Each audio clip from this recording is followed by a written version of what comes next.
लक्ष्मण जी को शक्ति लग गई तो राम कहने लगे, मैंने मन करी हर बारी, अरे बनमती चलो रे ब्रह्मचारी। आज मेरी है रही ख्वारी, और दिल को बंधाऊं रे कैसे धीर। वीर मोए साच बताए दे, अरे बीरन मोए साच बताए दे, कहाँ पे लगो है तेरे तीर। हे भैया लक्ष्मण, पितुमान बचनोत थोड़ा, अरे क्यों हम सिर मुखड़ा मोड़ा। हाँ मेरे यहाँ पर क्यों छोड़ा, ऐसे बने बेपीर। वीर मोए साच बताए दे, और कहाँ पे लगो है तेरे तीर। आगे राम बोले कि हे भैया लक्ष्मण, जब लौट अवध को जाऊं, तो वहाँ कैसे रे मोह दिखलाऊं। मात को क्या रे बतलाऊं, दिल को बंधाऊं रे कैसे धीर।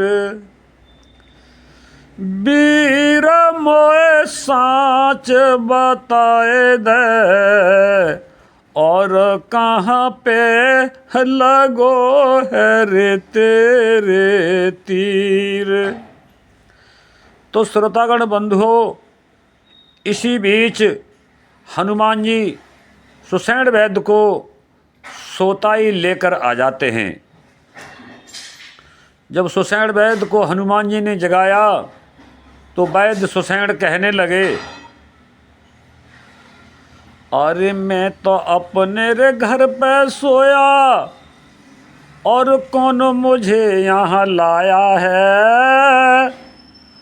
और चुपचाप तुम कैसे रे बैठे, ये क्या कुदरत की रे माया है। सब तरफ को निहारते हुए आगे सुषेण वैद्य ने पूछा कि भैया क्या कोई संकट तुम पर आया, और या कोई रे बीमारी है। और किसी के दिल की रे धड़कन रुक गई, या कोई बहुत दुखारी है। आगे सुषेण वैद्य बोले कि साथियों,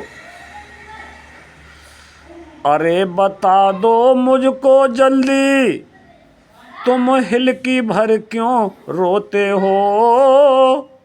और बातन बन पाती रे मुखड़े से, अब सोच में कैसे रे बैठे हो। तो भाइयों और बहनों, श्री राम ने वैद्य सुषेण को लक्ष्मण जी की शक्ति के संदर्भ में बताया। तो जब उपचार करने की बात आई तो सुषेण वैद्य बोले कि हे राम, मैं वैद्य दशानन के घर का। हे राम, अरे मैं वैद्य हूँ रावण के घर का, और किस तरह तुम्हारा काम करूं। अनुचित होगा यदि बैरी को लंका पति के आराम करूं।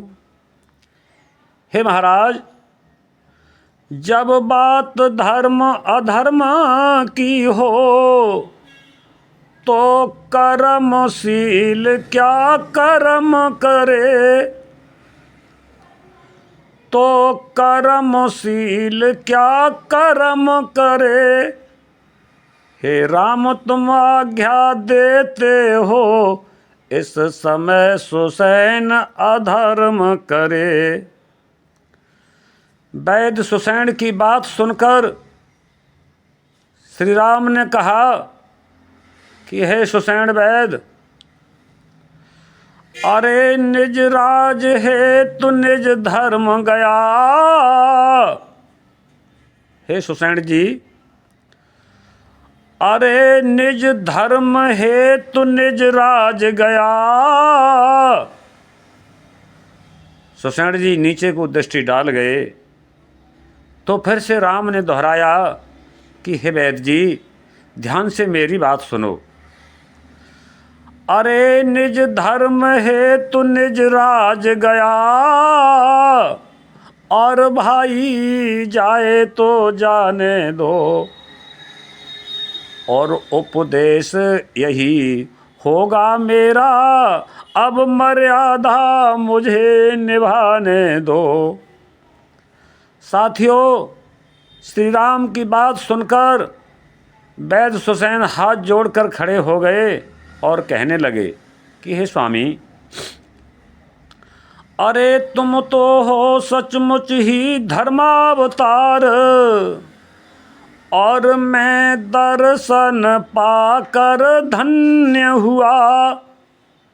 मेरे जड़ चेतन शरीर में अब प्रभुता का चैतन्य हुआ।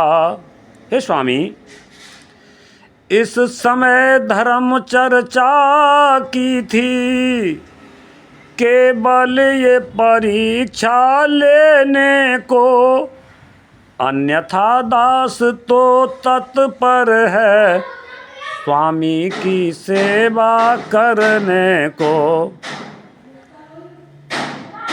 वैद्य सुसैन ने बताया कि महाराज, इस संकट में मैंने आपकी परीक्षा ली थी। आप अपनी परीक्षा में खरे उतरे, लेकिन हे प्रभु, मैं आपकी सेवा करने के लिए तत्पर हूँ। इतना कहे वैद्य सुसैन लक्ष्मण की तरफ बढ़े, देखा तो कहने लगे, हे महाराज, ये कोमल कुमर धरन पर लेटा, और मैया इसके पास नहीं, और इस कार्य उपाय अभी बतलाऊं, अब होना रे आप उदास नहीं। इतना कह के वैद्य सुसैन ने लक्ष्मण का हाथ पकड़ लिया और नाड़ी देखने लगे और कहने लगे, सुनो सुनो हकीकत सारी, अरे मत हो वो राम दुखारी। मैं देखूं रे इनकी नाड़ी, अरे क्यों हो वो रे राम दुखारी। कोई द्रोड़ा गेरे पर्वत पर जाए, और सजीवन बूटी लाए। यदि रात रात मेरे लाए, तो लखन वीर बच जाए। तो भाइयों और बहनों, हनुमान जी ने स्वीकार किया कि मैं रात ही रात में संजीवनी बूटी को लेकर आऊँगा। जाते जाते वैद्य सुसैन ने हनुमान जी को फिर समझाया कि हे हनुमान जी, ध्यान से सुनो। बूटी रात रात मेरे नहीं आती है, बूटी रात रात मेरे नहीं आती है, तो ठीक होने की रे आस नहीं। और कान खोल कर तुम सुन लेना, फिर मेरे बस की रे बात नहीं। हनुमान जी आश्वासन देकर संजीवनी बूटी लेने चले गए और 24 रात में ही संजीवनी बूटी लेकर आ गए। और साथियों, वैद्य जी ने संजीवनी बूटी के माध्यम से लक्ष्मण को ठीक कर दिया। मेरे भाइयों और बंधुओं, कहना चाहता हूँ, अरे ये भारत सिंह अहरोला के क्या कोमल कथा सुनाते हैं। और बीत गया कोई समय कभी फिर आज उसे रे दोहराते हैं। भाइयों और बहनों, इसी के साथ आज हमारा ये आख्यान समाप्त होता है। नमस्कार।